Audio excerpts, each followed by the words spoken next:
ஒடுக்கப்பட்டவர்கள் சார்பாக கேட்கிறேன் உரிமை. அடைக்கப்பட்டவர்கள் சார்பாக. பேச்சுரிமை சேனல் நண்பர்கள் அனைவருக்கும் வணக்கம். மத்திய அமைச்சர் தேவேந்திர பிரதான் கல்வி அமைச்சர் அவர்கள், மாண்புமிகு அமைச்சர் என்ன சொல்லியிருக்காரு? 2850 கோடி ரூபாய் கல்வி நிதியை நான் தரமாட்டேன், மாறாக தமிழகம் மும்மொழி கொள்கையை அமல்படுத்த வேண்டும். அதற்கு இங்கே ஒரு ஜால்ரா சத்தம், இங்கே ஒரு காட்டி கொடுக்கின்ற விபீஷணன், முதுகிலே குத்துகிற துரோகி அண்ணாமலை கூவிக்கொண்டிருக்கிறான். அவன் என்ன சொல்றான்? எதற்காக சொல்லுகிறான் அவன்? இந்த தேவேந்திர பிரதான் எதற்காக இந்த அடாவடித்தனம் செய்கிறார்கள் என்றால் அதற்கான காரணம் இருக்கிறது. அதைத்தான் இப்பொழுது பார்க்க போகிறோம். இது வாய்ஸ் ஆஃப் தமிழ் வழங்கும் பேச்சுரிமை சேனல். சேனலை சப்ஸ்கிரைப் பண்ணுங்க, மறக்காம பில் பட்டனை அழுத்துங்கள். தமிழகத்திலே இந்திமயமாக வேண்டும், தமிழர்கள் இந்தி படித்துக் கொள்ள வேண்டும், தமிழகத்திலே மாணவர்கள் இந்தியை கற்றுக்கொள்ள வேண்டும் என்ற ஆசையெல்லாம் இல்லை. அதற்காக இல்லை, மாறாக வட இந்தியாவிலே சனாதன தர்மம் அழிந்துவிடக்கூடாது, இந்துத்துவா பங்கமாகிவிடக்கூடாது, ராமன் வேஸ்ட் பேப்பராக கூடாது, அதாவது ராமன் தோற்கடிக்கப்படக்கூடாது. அதற்கும் இதுக்கும் என்ன சம்பந்தம் இருக்குது? அவன் எவ்வளவு தந்திரமாக காய் நகர்த்துறான் தெரியுமா? இப்பொழுது விஷயம் என்னன்னா, வட மாநில தொழிலாளர்களுடைய குழந்தைகள், வட மாநிலத்திலிருந்து இங்கே வந்து தங்கி படிக்கிறாங்கல்ல குழந்தைகள், தங்கியிருக்காங்கல்ல, அவர்களுடைய குழந்தைகள், அவனுடைய சர்வே படி கிட்டத்தட்ட 10,000 50,000 குழந்தைகள் இங்கே தமிழகத்தில் படிக்கிறாங்க. தமிழக பள்ளிகளிலே படிக்கிறார்கள். தமிழக அரசு பெருந்தன்மையோடு அவர்களுக்கு காலை உணவு, மதிய உணவு, சீருடை. இப்போ கூட காணொளிகள் வந்தது, இந்த ஹொசூர் பக்கத்தில் இருந்த ஸ்கூல்ல இருந்து வடமாநில தொழிலாளர்கள் பிள்ளைங்க ஆர்வமாக வந்து படிக்கிறாங்க. அவங்களுக்கு சீருடைகள் வழங்குது தமிழக அரசு, இலவச புத்தகங்கள், பாட புத்தகங்கள், நல்ல கட்டிடம் வசதி, சாப்பாடு 2 வேளை, எழுது பொருள்கள் எல்லாமே இலவசம்னுடன் ஆர்வமாக படிக்கிறாங்க, தமிழையும் ஆங்கிலத்தையும். இதுதான் அவனுக்கு இடிக்குது. ஒரு வருடத்திற்கு 10,000 50,000 பேர் குழந்தைகள் படித்துக் கொண்டால் 10 வருடத்தில் 5 லட்சம் பேர் வருவான், 5-6 லட்சம் பேர். அவன் இன்னொருத்தனுக்கு சொல்லிக் கொடுப்பான், அவன் இன்னொருத்தனுக்கு சொல்லிக் கொடுப்பான். 10 லட்சம் பேர் 20 லட்சம் பேராக பல்கி பெருகினால் இவன் என்ன பண்ணுவான்? இங்கே தமிழையும் ஆங்கிலத்தையும் படித்தவன், இந்தி பேசத்தான் தெரியும் அவனுக்கு, தமிழையும் ஆங்கிலத்தையும் எழுத படிக்க தெரியும். இவன் பெரியாரை தூக்கிட்டு அங்கே போனான்னா என்ன ஆகும்?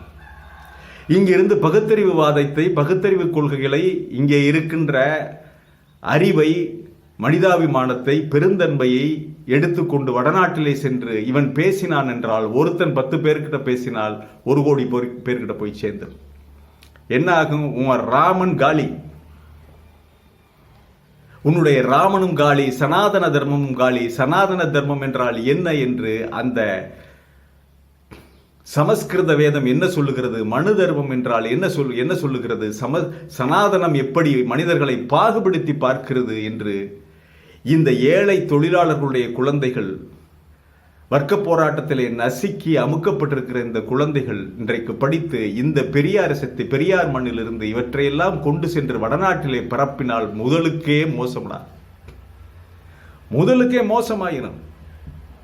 எதைதான் பயப்படுறான்?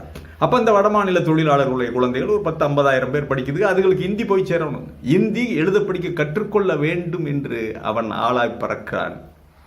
அதுதான் இதற்கு பின்னணியில இருக்கின்ற ஒரு விஷயம். நீ வேலை கொடு, நீ சோறு போடு, அவனுக்கு வேலை. அவன் என்ன சொல்றான்? அந்த குழந்தைகள்லாம் இப்படி பள்ளிகள்லாம் எங்க ஊர்ல இல்ல, பீகார்ல இல்ல, ஜார்க்கண்ட்ல இல்ல, ஒடிசாவில் இல்ல, யூபியில இல்ல, இப்படியெல்லாம் பள்ளிகள் கிடையாது, இப்படியெல்லாம் மதிய உணவு கிடையாது, இப்படி இதெல்லாம் கொடுக்க மாட்டாங்க, புக்ஸ் எல்லாம் இங்கதான் எங்களுக்கு கிடைக்குது. அது கொடுக்க வக்கில்லைல, சோறு போட வக்கில்லைல, குழந்தைகளுக்கு சமமான கல்வியை கொடுப்பதற்கு உனக்கு வக்கில்லைல. ஆனால் நாங்கள் இந்தியை மட்டும் நாங்கள் இலவசமாக நாங்கள் சொல்லிக் கொடுக்கணும்.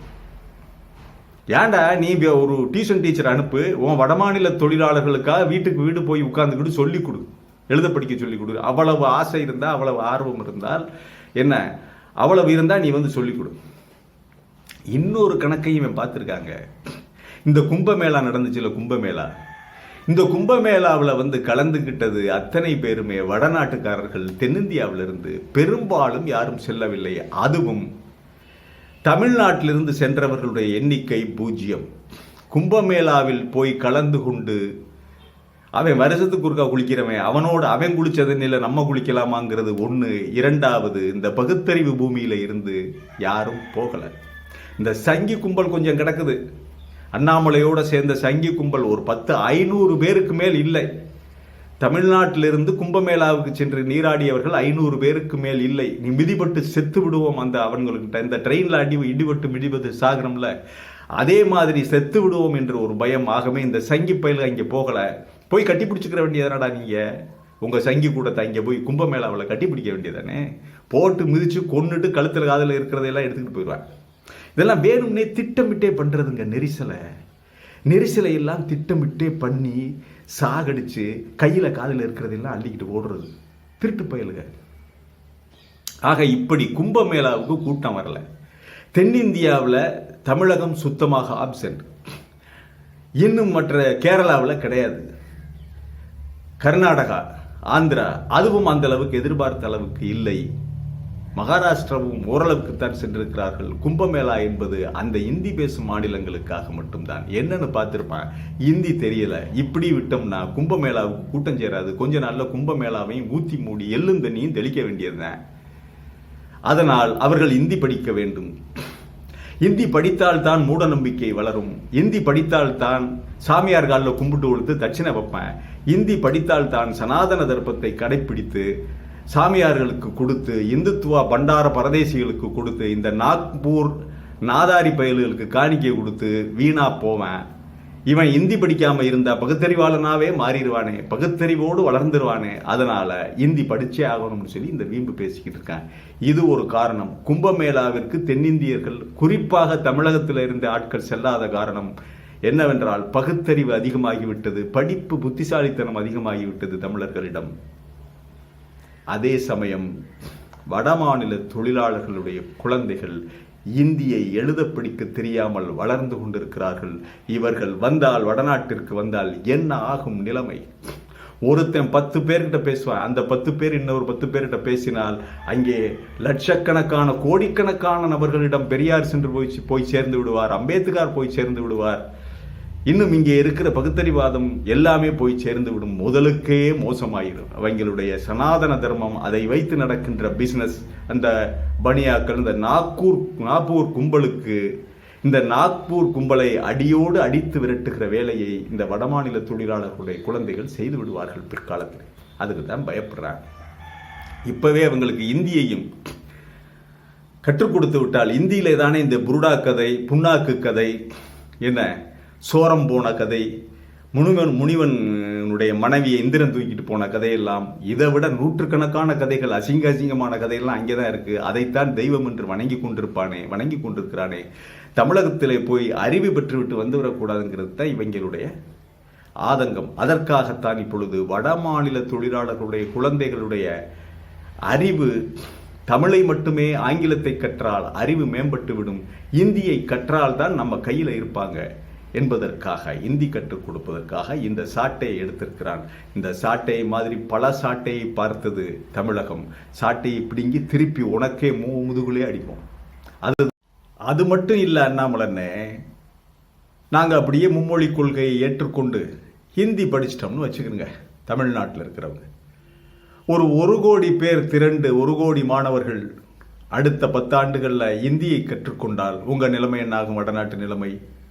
அப்படியே பெரியாரை தூக்கிட்டு அங்கே வந்துட்டான்னா என்ன ஆகும்?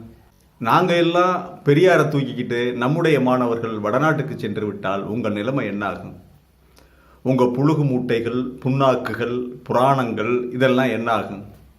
ராமன் தப்பிக்க முடியுமா? பெரியாரை கொண்டு வந்து சேர்த்துருவாங்களே.